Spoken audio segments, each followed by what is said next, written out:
Imaginez-vous être un homme passionné, tellement pris par sa discipline que vous pensez que personne ne peut vous vaincre. Vous allez bientôt obtenir un poste, mais c'est à ce moment-là que tout ne se passe pas comme prévu. Votre mère vous en empêche, votre travail aussi, et votre mort arrive soudainement. Je sais que tu pensais avoir tout compris à Saul, qu'en fait tout ça c'était qu'une histoire comique entre un personnage attachant et une âme perdue. Mais pas du tout. Aujourd'hui je vais enfin t'avouer le vrai message caché derrière Saul, alors prépare-toi, parce que ça va aller vite. Ok, donc Saul, c'est un Pixar sorti en 2020 qui a fait très peu de bruit. À vrai dire, je ne sais même pas si vous l'avez vu. Saul, ça raconte l'histoire de Joe Gardner, un professeur de jazz, et son rêve à lui, c'est de devenir pianiste. Alors il va essayer de passer un auditoire pour être accepté dans une grande troupe de sa ville, accompagné de Dorothy Williams, son idole. Le problème, c'est qu'il va avoir beaucoup de négo dans son chemin. De par ses différentes opportunités, ses proches qui l'empêchent de prendre des risques, et sa mort imminente. Et donc, il va se retrouver aux portes du paradis.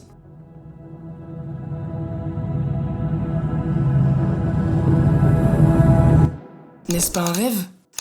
Savoir qu'il y a une vie après la mort, que tous tes problèmes vont s'arrêter et que tu pourras enfin vivre paisiblement. Qu'est-ce que c'est que ça?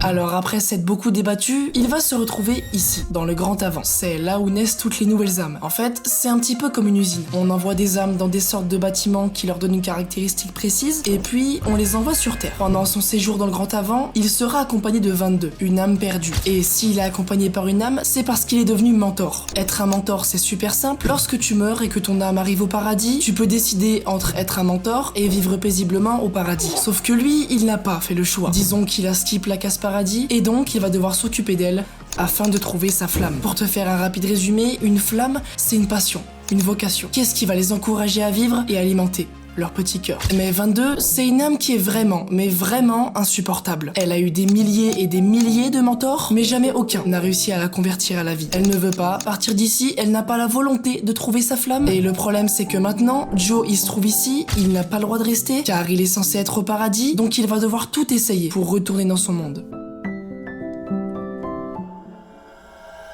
Bref, le film, il raconte vraiment la relation entre 22 et Joe d'une manière différente de toutes celles que t'as déjà vues. C'est une relation qui est fusionnelle, mais en même temps, qui possède beaucoup de vices. Et c'est ce que je vais te raconter dès maintenant. La relation entre ces deux personnages, elle est vraiment spéciale. Au tout début, on sait très bien qu'ils vont être liés jusqu'à la fin de l'histoire, mais on ne savait pas que ça allait prendre une tournure différente. Je te donne un exemple. Au début du film, lorsque Joe se trouve dans cette salle où on présente sa vie, 22, elle essaye de le mettre mal à l'aise, en lui montrant qu'il n'a aucun espoir de retrouver sa vie, son petit appartement et son grand piano. Il ne trouvera jamais sa flamme et ça, Joe le sait. Cela fait des décennies qu'elle est ici. Oui, des décennies. En fait, si 22 elle est là depuis si longtemps, c'est parce que c'est la 22e âme qui n'a jamais été créée. Et ce que veut nous faire comprendre l'histoire, c'est que 22, elle s'ennuie. Et c'est pour ça qu'elle s'amuse à mettre mal à l'aise tous ses mentors, elle les pousse à bout pour rester dans son beau monde fait de magie et ne pas aller sur Terre pour vivre une pauvre et misérable vie. Et donc on va comprendre très vite que ce qui va différencier Joe et 22, ce n'est pas forcément leur caractère ou leur mental, mais c'est leur vie. Oui, je sais, 22 elle a jamais vécu. Et c'est pour ça qu'elle veut pas comprendre Joe. Il veut retourner à sa vie minable et pathétique, alors qu'il pourrait vivre d'une bien meilleure manière au paradis. Vivre d'une vie divine. Pourquoi il s'obstine autant? Qu'est-ce qui le motive ainsi? Je t'en parle juste après. Ok, donc 22 et Joe, ils vont très vite se lier. Et il y a une seule scène qui débloque tout. Et c'est ce dont je vais te parler. À un moment, on va rencontrer un nouvel ami. Vendélune. Ce mec, il est spirituel. Il voyage entre le commun des mortels et le grand avant, dans un but précis, chasser les âmes déchues. Et elle, c'est des âmes qui ont sombré dans la passion. Et cette phrase, elle prendra tout son sens au cours de la vidéo. Bref, ils vont faire un petit rituel pour transmettre l'âme de Joe dans son corps. Mais ils vont avoir une petite complication. Lors de la translation, 22, elle va accompagner Joe. Et donc, elle va désormais vivre à travers son corps, et Joe, lui, à travers celui d'un chat. Et là, ça commence à être la merde. Joe n'a plus aucun pouvoir sur son corps. Mais il ne faut pas oublier que ce soir, il doit participer au moment le plus important de toute sa vie. Et donc, lorsqu'ils essayent de sortir de l'hôpital et qu'ils sont dans l'ascenseur, ils vont littéralement se coucher l'un sur l'autre. Et c'est là que leur relation va changer. Au début de l'histoire, leur relation, elle est difficile. Joe se questionne sur 22, elle adore qu'il soit mal à l'aise, alors qu'une fois que cette scène passe, leur relation, elle va totalement changer. Ils vont être liés et s'aider l'un et l'autre. Et puis, on a encore plein d'autres exemples de moments où ils s'entraident, mais maintenant, vous avez compris tout le début de l'histoire. C'est pour ça que j'aimerais te faire voyager dans l'univers fou des cinématiques de Saul. Parce que, à ce sujet, Saul, c'est vraiment un chef-d'œuvre. Tout commence avec celle-ci. C'est ce plan qui m'a fait comprendre que ce film, il est magnifique. Et si on l'analyse, on se rend compte de plusieurs choses. Tout d'abord, au début de la scène, on a Joe. Enfin, 22 dans le corps de Joe et sa mère, qui sont tous deux aux deux coins de la pièce, comme s'ils étaient opposés. Elle qui ne veut pas qu'il prenne de risques en devenant jazzman. Et j'ai une théorie qui nous le confirme. La lumière qui illumine Joe, c'est la lumière de dehors, une lumière grise. Comme si on voulait nous montrer que notre société était déprimante, mais ça, c'est un des sujets dont je te parlerai juste après. Mais cette lumière grise, elle symbolise aussi l'empathie. La tristesse. Et donc, au contraire, sa mère, elle est éclairée par une lumière orange, synonyme de la chaleur, du soleil, comme si on voulait nous montrer que depuis le début de ces discussions, c'est sa mère qui avait raison, ou en tout cas qui croit avoir raison. Tandis que lorsqu'elle va s'approcher de Joe, elle est maintenant illuminée par la lumière grise, synonyme de la tristesse. Et c'est à ce moment même qu'elle va développer de l'empathie envers son fils et va l'autoriser à devenir jazzman. En plus, dans cette scène, Pixar, ils veulent nous faire comprendre qu'il y a seulement nous, spectateurs, qui avons le point de vue de tout le monde. Et c'est grâce à cette phrase. Si ma vie devait s'arrêter là, maintenant, j'aurais l'impression d'avoir tout gâché, tout raté. Cette phrase, elle est magique, parce que Joe, il est mort, et que, effectivement, sa vie n'avait aucun sens. Ma vie n'avait aucun sens.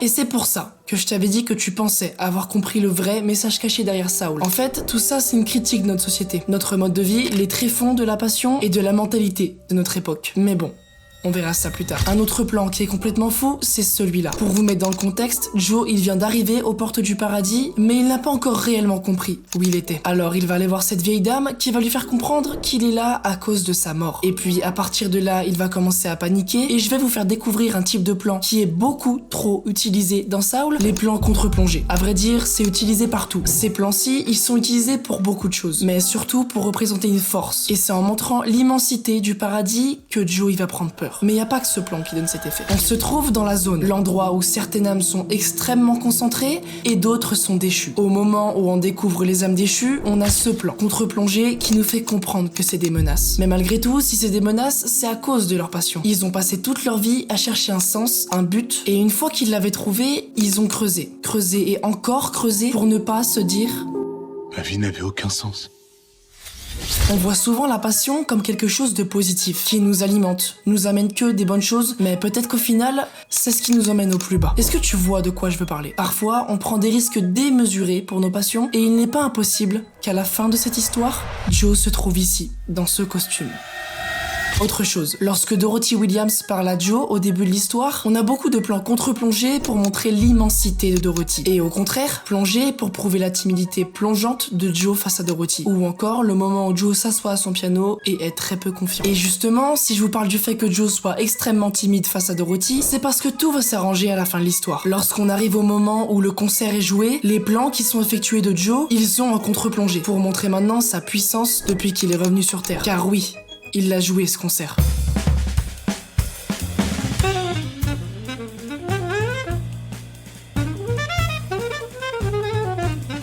Ces plans, ils servent à montrer la confiance inébranlable de Joe. Mais tout de même, on a toujours ce plan qui admire Dorothy, car il n'arrive pas encore à son échelle. Bon, je vais pas te parler de plans toute la vidéo, mais laisse-moi t'en présenter un dernier. Au moment où Joe est prêt à mourir, on a un jeu de lumière qui est juste magnifique. On a tout d'abord Joe, très heureux, qui sort de sa répétition. On a encore cette lumière jaune soleil symbolisant la joie. Et puis lorsqu'il tombe dans la plaque d'égout, tout le décor devient complètement noir, la musique s'arrête, et la seule chose lumineuse dans ce vide intersidéral, c'est Joe. De par ce plan, on nous prévient que quoi qu'il se passe, ce sera pas joyeux pour lui. Pour ne pas vous mentir, moi au début, j'y croyais pas au fait qu'il soit mort. Et Joe non plus, n'y croyait pas. En fait, le film, il essaie de nous faire ressentir les mêmes émotions que les personnages. Quand il revient sur Terre, on était tous empathiques envers 22. Et cette lumière bleutée de son âme, elle représente la tristesse, car il ne veut pas être là.